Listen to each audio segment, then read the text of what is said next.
Here to talk about what is transpiring in Iraq, what we can expect in the future, and what may be happening back here stateside. My former colleague on Capitol Hill, one-time chairman of the House Intelligence Committee, Pete Hoekstra. Pete, thanks for checking back in with our daily intelligence brief.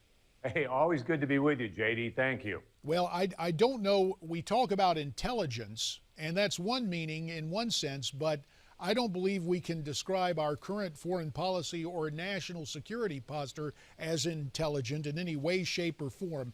And I'll tell you, Pete, this Iraq thing is so vexing that let's go ahead and begin with Iraq as you and I get together today. ISIS is on the march, moving in on Baghdad. We've seen what happened in Fallujah and Mosul and Tikrit, and now marching into the heart of the capital city.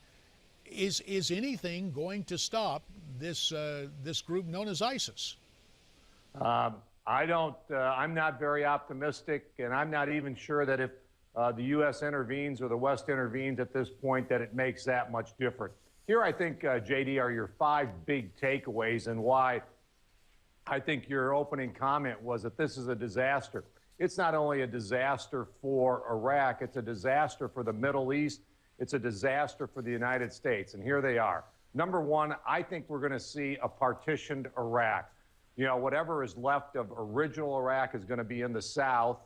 You're going to have this Islamic State now, the beginning of the caliphate, which is that's going to be established, and then you're going to see a Kurdistan, which has ramifications for Syria, Turkey, and Iran. So number one, a partitioning of Iraq. The second thing is you're seeing the continued emergence of Iran as being the regional power. Think of it. If we intervene in Iraq, we may be fighting alongside of the Iranians. The Iranians are also providing oil to Bashar Assad. So you're seeing an emergence of Iran. The third thing is watch Jordan. You know, a whole new slew of refugees in Iraq. We saw that when we were in Iraq, the Iraq War, a lot of refugees flowing into Jordan. Jordan can't handle anymore. They've got them from, they've got the Palestinians that they've had for 50 years. They got the Iraqi refugees that they've had for 10. They've got Syrian refugees. This is going to start to destabilize King Abdullah, our key ally in the region. Then Israel. Israel's looking at a destabilized Sinai Peninsula because of what this administration did in Egypt. They're looking at a broken Syria on their north, a Jordan that's going to be coming under more pressure, and an Islamic State just to the east of Jordan. And then the United States, a diminished role, a diminished perception in the Middle East, but our economy's also going to suffer. Oil prices hit their high. Since the last time we saw prices this high was during the Arab Spring. This is going to undercut. This is going to have an impact on our economy. 5 big takeaways from a totally incompetent policy and incomprehensible policy in the Middle East, especially in Iraq. And let's return to your 5th point about energy prices and oil.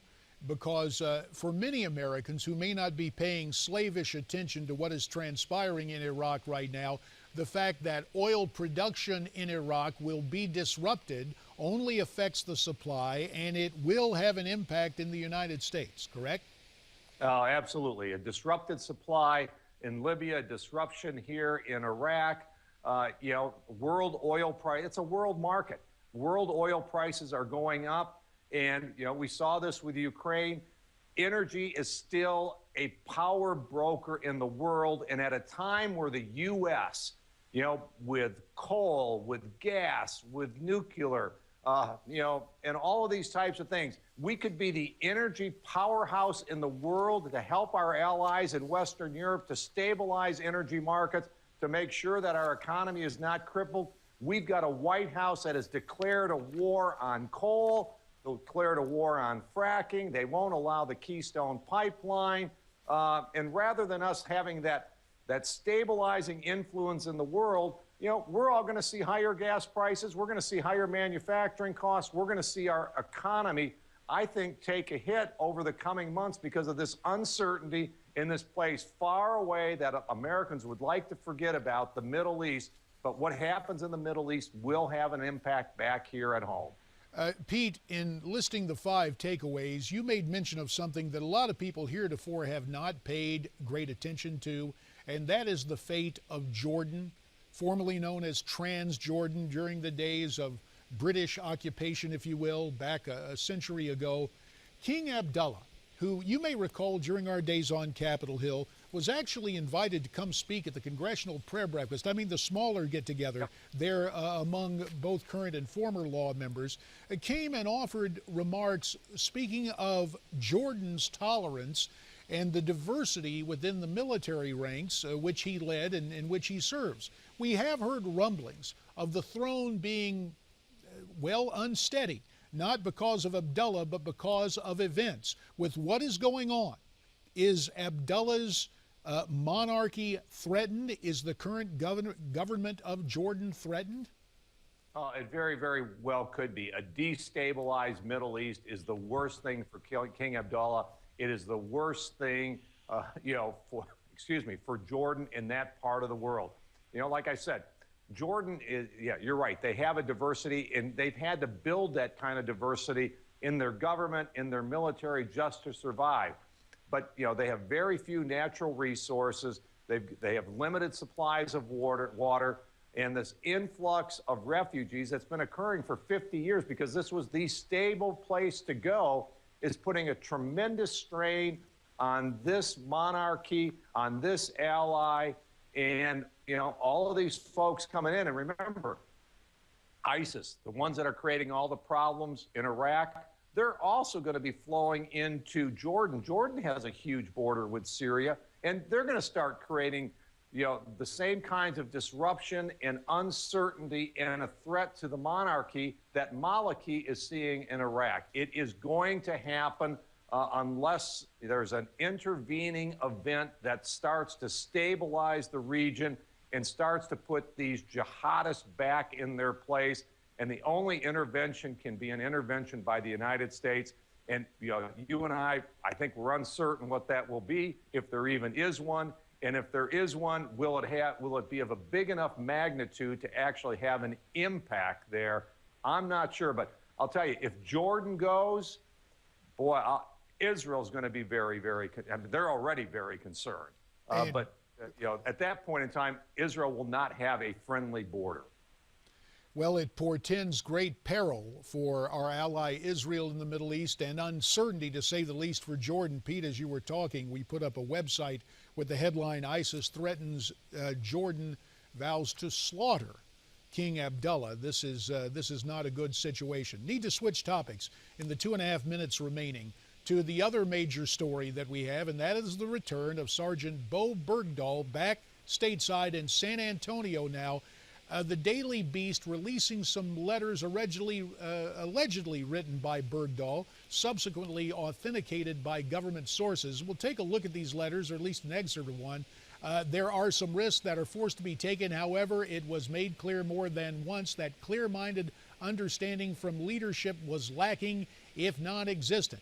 The conditions were bad, looked to be getting worse for the men who were actually the ones risking their lives from attack, as well as Afghan elements. Pete, in reviewing these words, does this sound more like a man who left on his own as opposed to a man who was taken unwillingly? Oh, I think so. I mean, all of that's now going to be examined, which it very well should be, JD. But, the folks that he was serving with, they believe that he walked away from his post. I have no doubt. I've never had the opportunity to serve in combat. I believe that war is hell. My parents lived through Nazi occupation in Germany, or, in the Netherlands. Lots of unpleasant stories.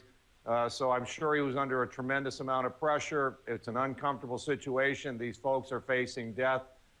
It looks more and more like this is an individual that walked away.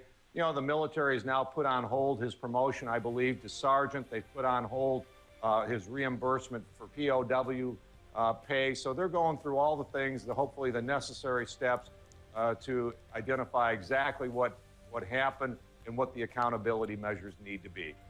Pete Hoekstra, as always, we appreciate your insights and your daily intel brief for us. Thanks so much. We hope you have a great weekend, Pete. Thanks so very much. Thank you, JD.